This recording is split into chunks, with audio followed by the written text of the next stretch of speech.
এক সময় এক বনে বাস করত এক ভয়ঙ্কর অহংকারী সিংহ, যার নাম ছিল গর্জনরাজ। সে প্রতিদিন একটি করে পশুকে শিকার করে খেত। বনের পশু পাখিরা তার ভয়ে সবসময় ভীতু হয়ে থাকত। একদিন বনের সব পশু মিলে গর্জনরাজের কাছে গিয়ে বলল, মহারাজ, আমরা প্রতিদিন আপনার জন্য একজন করে পশু পাঠাবো, যাতে আপনাকে কষ্ট করে শিকার না করতে হয়। গর্জনরাজ এতে রাজি হয়ে গেল, কিন্তু গর্জনরাজ শর্ত দিল যে একদিন যদি পশু না আসে, তাহলে আমি পুরো বন উজাড় করে ফেলব।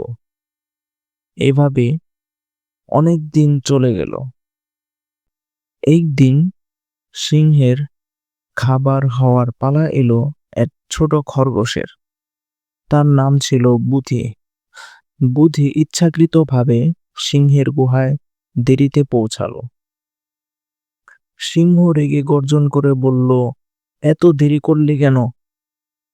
বুধি কাঁপতে কাঁপতে বলল, মহারাজ, আমি তো সকালেই রওনা দিয়েছিলাম, কিন্তু পথে আপনার মতোই বিশাল এক সিংহ পথ আটকে ছিল। সে নিজেকে এই বনের নতুন রাজা বলছিল, আর আমাকে আপনার কাছে আসতে দিচ্ছিল না। গর্জনরাজ এমন কথা শুনেই রাগে জ্বলে উঠল। কি? আমার ওই মতো আরেক সিংহ, আর সে নিজেকে রাজা বলে? চল, আমাকে তার কাছে নিয়ে চল, দেখা যাক কে সে রাজা। বুধি খরগোশ গর্জনরাজকে নিয়ে চলল বনের এক কুয়োর গভীরে। গর্জনরাজকে নিয়ে খরগোশটি একটি কুয়োর কাছে গেল। কুয়োর জল ছিল টলটলে শান্ত। কুয়োর কাছে পৌঁছে বুধি বলল, মহারাজ, ওই দেখুন, সেই সিংহ ওই কুয়োর নিচেই লুকিয়ে আছে। গর্জনরাজ রাগে অন্ধ হয়ে কুয়োর মধ্যে উঁকি দিল। জলের মধ্যে সে নিজের ওই প্রতিচ্ছবি দেখতে পেল। বোকা সিংহ ভাবল ওটাই তার প্রতিদ্বন্দ্বী সিংহ, আর তার পাশে বুধির ছায়া দেখে ভাবল ওই সিংহ তার খরগোশকেও ছিনিয়ে নিতে চাইছে। আর এক মুহূর্ত দেরি না করে গর্জনরাজ প্রচন্ড রাগে গর্জন করে বলে, একটা বিশাল শব্দ করে কুয়োর মধ্যে ঝাঁপিয়ে পড়ল।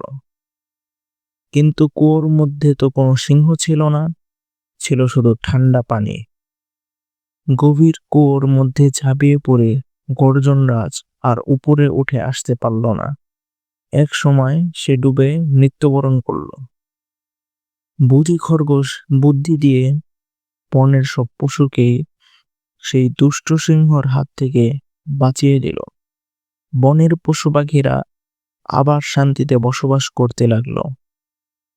গল্পের নীতি হলো, শক্তি দিয়ে সব হয় না, বুদ্ধি দিয়ে অনেক কঠিন কাজও সহজ হয়ে যায়।